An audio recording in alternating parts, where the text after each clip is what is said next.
Welcome to the second episode of our podcast, Dermatologist Talks Science of Beauty. I'm Chelsea, and I'm really looking forward to having a chat with Dr. Teo Wan Lin, accredited dermatologist, on continuing our dive into how COVID-19 is changing the beauty, skincare, and dermatology world.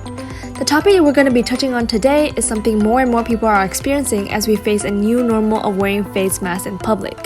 The topic will be mask acne, or Maskne. For our listeners, Dr. Teo recently published the first scientific paper on the diagnostic and management considerations of Maskne in the top dermatology journal, the Journal of the American Academy of Dermatology, also on her novel area of research, biofunctional textiles, also known as materials for skincare.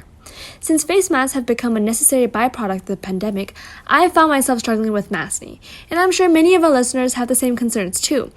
Can you tell us a little bit more about Maskne and give us some tips on how to deal with it? Thanks, Chelsea. So maskne itself is a new term that was coined in 2020 in the midst of the COVID-19 pandemic, referring to acne that develops in relation to the wearing of fabric face masks, which are now recommended as the primary sort of public health intervention to prevent the spread of the COVID virus. It is not a new condition, though. It is really known as acne mechanica, which is a type of inflammatory acne. And, before COVID-19, we've seen it in athletes who are wearing facial headgear, as well in healthcare workers who have to wear the N95 mask for long periods of time when they're dealing with airborne infectious agents.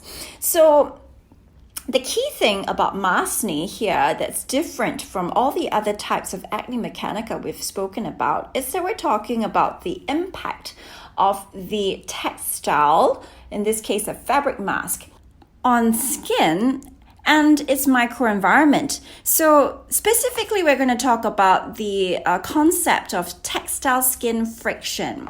And that's really what's different in maskne. Now, we do know now that there are various factors that contribute to the development of acne.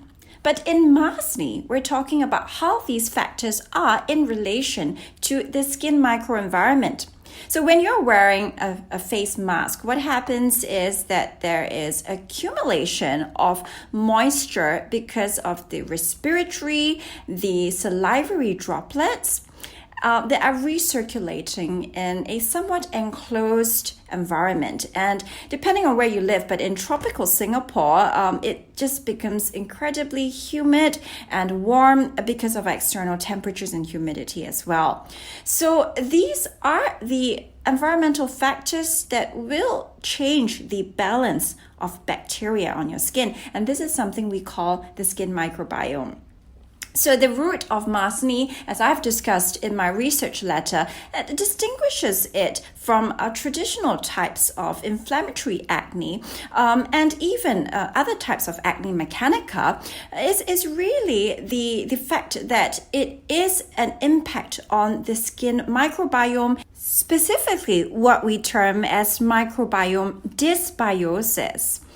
So when we are treating maskne, one has to bear in mind a few epidemiologic factors as well, which is it's going to be a lot more widespread because even someone who's maybe never had acne before will start to get maskne because of the chronic textile skin friction and the microenvironment that's created, leading to an imbalance of bacteria. So another point to make is that as dermatologists, if we were to treat all these cases of maskne with the traditional topical antibiotic combinations or retinoid combinations, we're going to find ourselves in a bit of trouble, say 5 to 10 years from now or even earlier. The reason is because the infectious diseases doctors have long warned that the use of topical antibiotics in dermatology can lead to systemic antibiotic resistance, and this is also something that has not been born out of effective use in clinical practice. Why do I say that? So for the treatment of acne, we sometimes prescribe topical antibiotics such as clindamycin gels in combination with, say, benzoyl peroxide or with a retinoid. And in the short term, in the early period, this usually can bring the symptoms of mild acne down.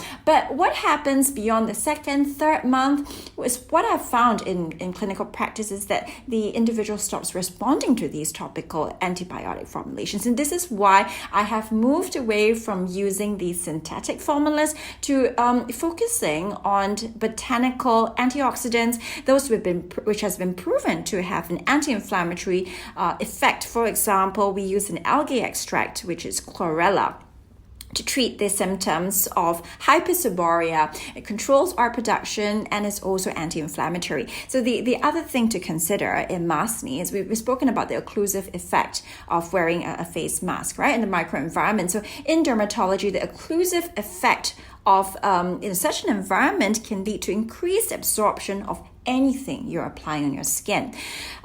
So in the case of using the traditional anti-acne agents, benzoyl peroxide, retinoids, if you've heard of brands like tretinoin and adapalene, there are various kind of trade names for these, but I'm just going to talk about the generics. These will all, without a doubt, cause irritant contact dermatitis when it's worn under a face mask, especially given our humid climate in Singapore. Now, if you do not suffer from acne and even find that you have some dry skin, or even you've been diagnosed with eczema before, you find yourself starting to get bumps around your face. Now, is that always Maskne? I think it's really critical for the public to realize that not all rashes, not all bumps that appear under your face mask are Maskne. So there is a list of differential diagnoses that dermatologists would run through before making the diagnosis of Maskne. So I propose the first clinical criteria for the diagnosis of Maskne in this JAD research letter, and it includes, first of all, the onset of the symptoms. So we consider the time frame of comedogenesis, which is the development of visible comedones, to be around 4 to 6 weeks. So the first thing is it has to fit the timing of wearing a face mask. So probably between 4 to 6 weeks of wearing a face mask for a long period of time, prolonged period, which is commonplace in the current pandemic anyway. You start to develop these bumps under your skin. These are acne-like bumps, right? And also the distribution is over the region I characterize as the O-zone. So how is the distribution of acne bumps relevant? So in physiological acne, we have the characteristic T-zone predominance with, your forehead, the nose area being the more seborrheic areas, meaning there's a higher concentration of oil glands. And in adult acne, we have a pattern as has been previously described as the U-zone, which is clustering of the acne-like lesions around the jawline. And this is especially common in adult women who may or may not have hormonal issues like polycystic ovaries, but may experience exacerbations in their acne related to their menstrual cycle. Now, the O-zone is a visual representation of the area the face mask covers.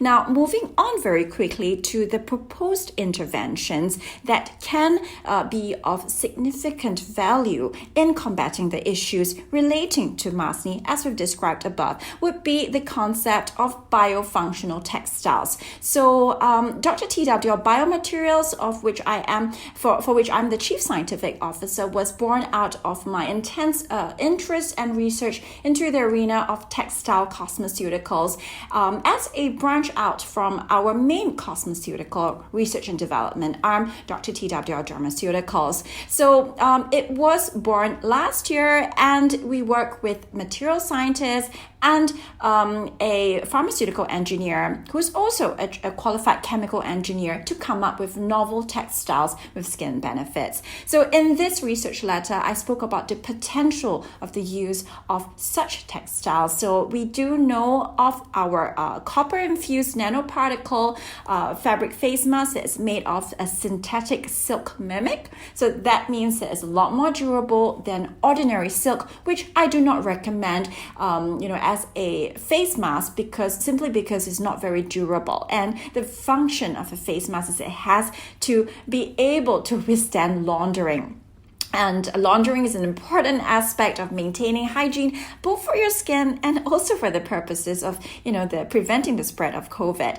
And with structural disintegration of the fabric, that's the last thing you want in a fabric face mask, which really is meant to keep for you to keep your fluids to yourself.